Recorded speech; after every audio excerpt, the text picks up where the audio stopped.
Good morning all of you. Welcome to Basara Navodaya Sainik academy Gajuwaka. ఈ వీడియోలో RIMC నోటిఫికేషన్కి సంబంధించిన డీటెయిల్స్ చెప్తాను.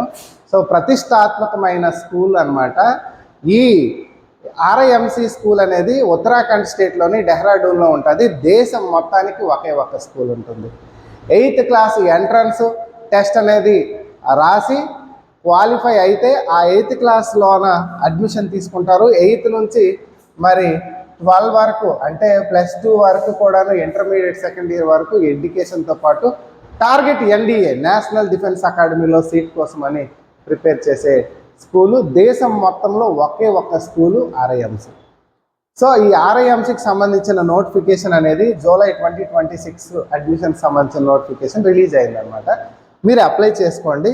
సో ఈ అప్లై చేసుకునేటప్పుడు కొంతమంది డౌట్స్ ఏంటంటే, సార్ ఆర్ఐఎంసీ ఒకటి ఉంటుంది, అలాగే ఆర్ఎంఎస్ అనేది ఉంటుంది. సో డిఫరెన్స్ ఏంటి అని అంటే, ఆర్ఐఎంసీ అంటే చెప్పాను కదా, రాష్ట్రీయ ఇండియన్ మిలిటరీ కాలేజ్. ఇది డెహ్రాడూన్లో ఉంటుంది. దేశం మొత్తానికి ఒకే ఒక్క స్కూల్ ఉంటుంది. ఆర్ఎంఎస్ అనేది రాష్ట్రీయ మిలిటరీ స్కూల్స్. వీటిని మిలిటరీ స్కూల్స్ అని కూడా అంటారు. దేశం మొత్తానికి 5 స్కూల్స్ ఉంటాయి. అదే మీరు సైనిక్ స్కూల్స్ అని వినుంటారు.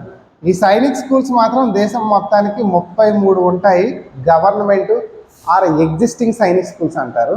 ఇప్పుడు కొత్తగా సైనిక్ స్కూల్స్లో ప్రైవేట్ కూడాను యాడ్ అయ్యి వాటి గురించి మనం పక్కన పెట్టేద్దాం. సో దేశంలో ఒకే ఒక్క స్కూలు ఆర్ఐఎంసీ. ఇది 8th క్లాస్ ఎంట్రన్స్కి టెస్ట్ అనేది ఉంటుంది. అంటే ప్రజెంట్ 7th చదువుతున్న వాళ్ళు కానీ 7th కంప్లీట్ అయిపోయిన వాళ్ళు కానీ ఈ ఎగ్జామ్ అనేది రాయొచ్చు.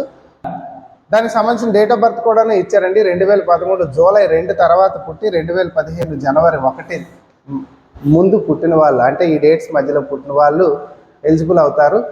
సో ఇది 8th క్లాస్కి సంబంధించింది. మీరు అఫీషియల్ వెబ్సైట్ www.rimc.gov.inలో మీరు చెక్ చేసుకోవచ్చు. పూర్తి వివరాలన్నీ కూడా వస్తాయి. నెక్స్ట్ ఎగ్జామ్ అనేది డిసెంబర్ 7న ఉంటుంది. ఓకేనా. ఇది ఆర్ఐఎంసీ. ఆర్ఎంఎస్ అనేది ఎవ్రీ ఇయర్ డిసెంబర్లో కానీ జనవరిలో ఉంటుంది. మోస్ట్లీ డిసెంబర్లో ఉంటుంది.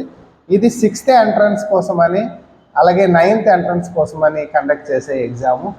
మరి 4th class, 5th class, 6th class ఎవరైనా 6th ఎంట్రన్స్కి రాయొచ్చు. బట్ వాడిచ్చిన డేట్ ఆఫ్ బర్త్లో పుట్టి ఉండాలి. అలాగే 9th ఎంట్రన్స్ కూడాను 8th వాళ్ళు 9th వాళ్ళు రాసుకోవచ్చు. వాడిచ్చిన డేట్ ఆఫ్ బర్త్లో పుట్టి ఉండాలన్నమాట. అలాగే సైనిక్ స్కూల్స్ కూడా సేమ్ మిలిటరీ స్కూల్స్కి ఏవైతే ఎలిజిబిలిటీ రూల్స్ ఉంటాయో, కండిషన్స్ ఉంటాయో, సైనిక్ స్కూల్స్ కూడాను సేమ్ అదే ఎలిజిబిలిటీ రూల్స్ ఉంటాయి. సైనిక్ స్కూల్ కూడాను 6th ఎంట్రన్స్ ఉంటుంది అండ్ 9th ఎంట్రన్స్ ఉంటుంది అనమాట. మీరు చెక్ చేసుకున్నట్లయితే మీకు పూర్తిగా ఆ వివరాలన్నీ కూడా తెలుస్తాయి. దీనికి సంబంధించిన సిలబస్ అండ్ మార్క్స్ గురించి కూడాను నెక్స్ట్ వీడియోలో మీకు నేను చెప్తాను. ఓకేనా. Thank you.